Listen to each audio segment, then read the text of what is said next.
Well, not sure how this is going to turn out. I came out to do some fishing at the Playa Linda. I'm in Florida. It's about to do some surf fishing, but I'll insert a clip. A little bit of a hurricane going on. Way too much wind, way too much surf, way too hard to fish. So I just came down to this other spot. It's a little calmer. I might try it here for a little bit, see what's going on. This week's episode is a look back on a fishing episode. That's why I wanted to do it while I was fishing, the intro anyway, where Pete and I go to the Shubenacadie River fishing for huge striped bass. The river at this time of year is just full of them. It's actually almost too easy, but it's some of the best fishing that you'll ever find. So enjoy some massive striped bass fishing on Life at the Lodge. All right, on this episode of Hardcore Hunter TV, we're going to do it a little different. We're going to put away the guns, we're going to put away the bows, put away the rifles, and we're going fishing. Now, everybody knows that I love to hunt pretty much more than I love to do anything else.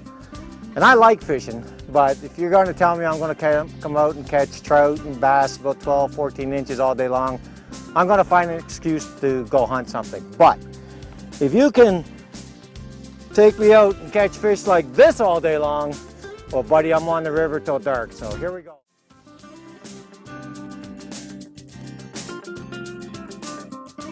Fortunately for us, we live about 20 minutes from some of the best striped bass fishing you will ever find in Atlantic Canada.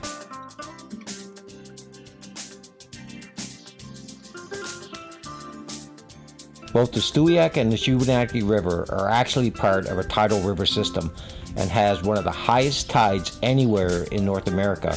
And when the tide comes in, it actually comes in as a wave rolling up the river.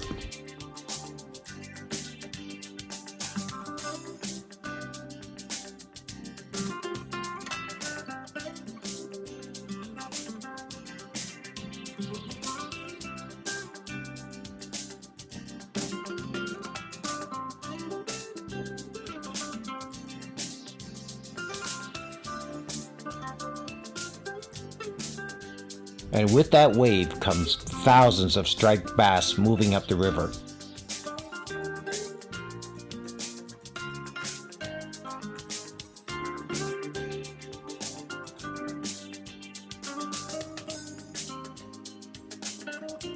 The reason that the bass are moving up the river is to spawn. And if you time it just right, you can actually see them spawning, and it's almost as if the water is boiling with activity.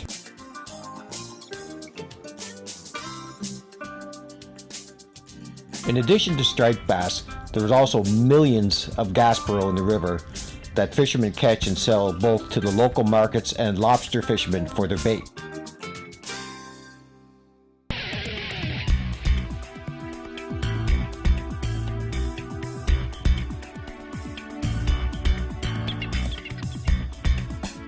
All right, here we're down on the river. We're just getting set up. Right now we're waiting for the tide to come in. The way it works is the fish actually come in with the tide and then turn around and go out with the tide. So we have to be here as the tide's coming in and going out. You know, we're expecting to catch fish anywhere between 15 inches to 45 inches, 10 pounds to 45 pounds, believe it or not. We've caught a few already, and it's just a matter of being here at the right time. So here we are, Hardcore Hunter TV, catching monster stripers somewhere in Nova Scotia.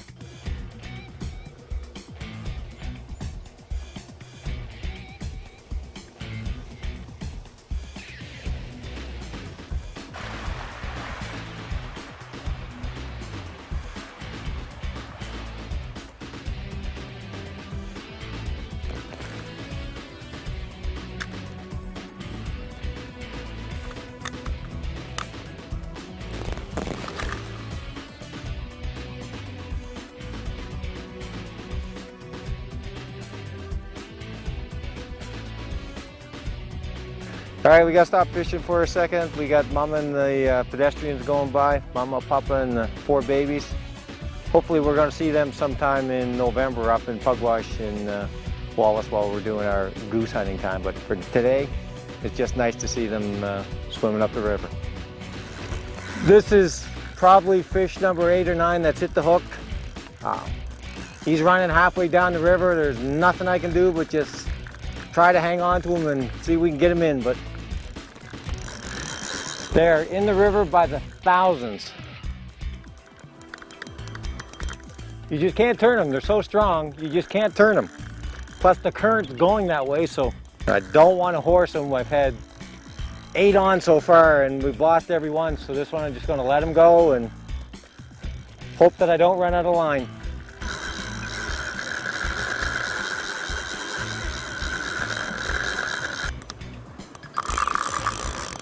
And he's still going.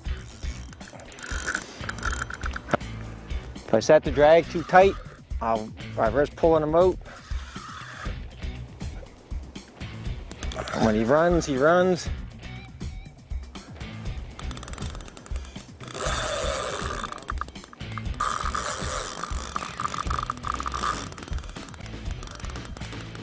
Come on, come on.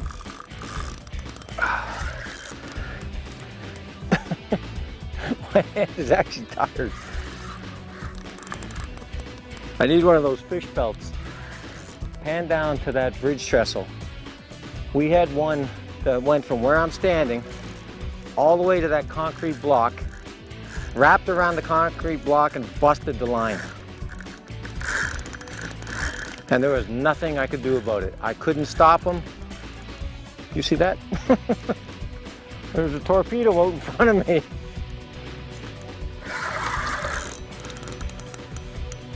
And it's just like this fish. Although he's staying right here and the water's deeper here, so it's better, of course. He's a good fish. He's a nice fish for sure. All right. Oh, there he is. Wow, what a nice fish.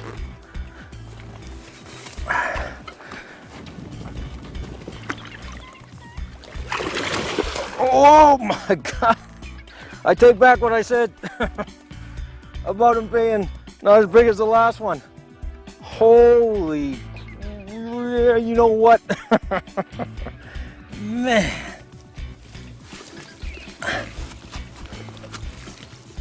Open up.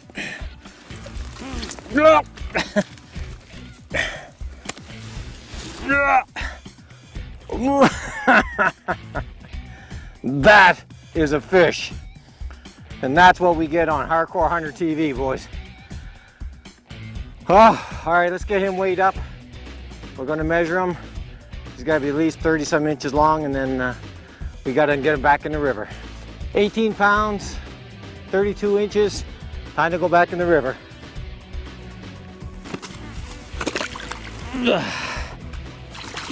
Oh, there, 2 eggs of a tail, buddy, and he's all gone. What a nice fish. That's what we came down for. That's what we lugged all this gear in for. That's what we spend day after day after day trying to get, is a fish like that so that we can put it on the show. So.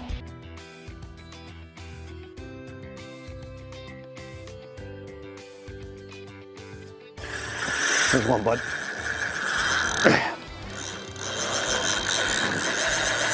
So we got our first runner of the morning, and my drag's set fairly tight. A couple things I want to make a point of about striped bass fishing. Striped bass fishing comes with a warning. It's a divorce warning. Striped bass fishing moves from fishing to an addiction in a real short period of time. Man, look how far down he is. He's 70 yards down there. That drag is tight, bud.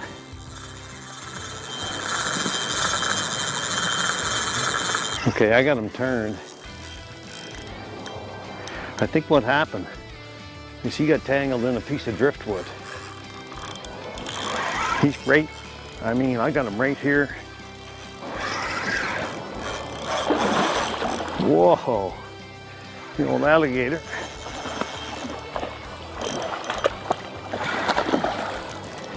Yeah, he's a scrapper. He's not near as big as some of the fish. But you know what? It don't matter.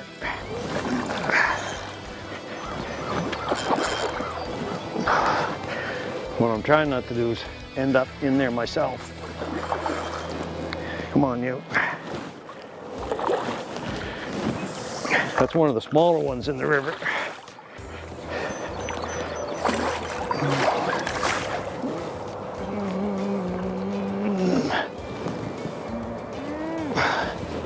Turn them. Come on, you.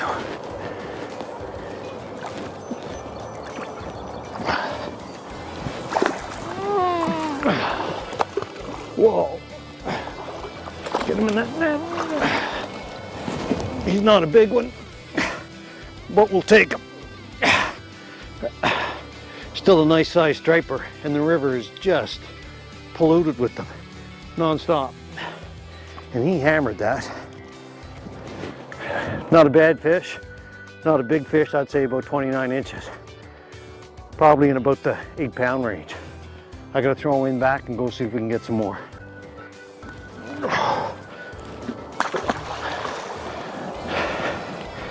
Woo!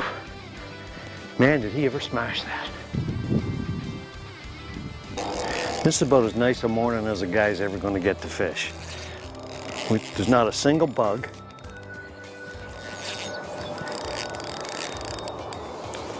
River's full of fish. It's an addiction.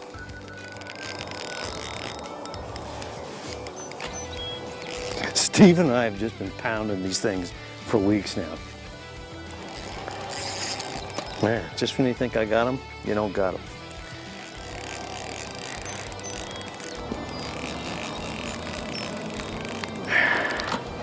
He's about a 32-inch fish.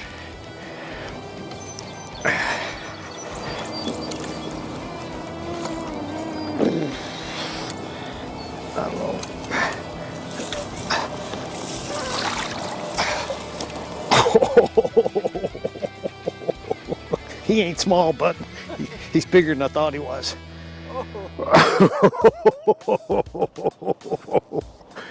What a big fish. Oh, hey, hold on, buddy. That's what we came for.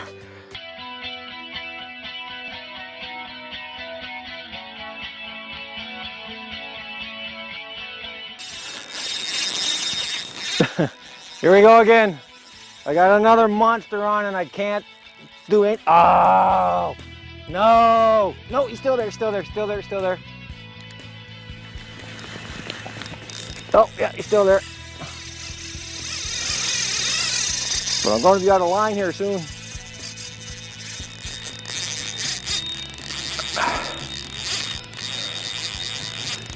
It's been close to 45 minutes and I still can't do anything with this fish. All right, now we're over an hour.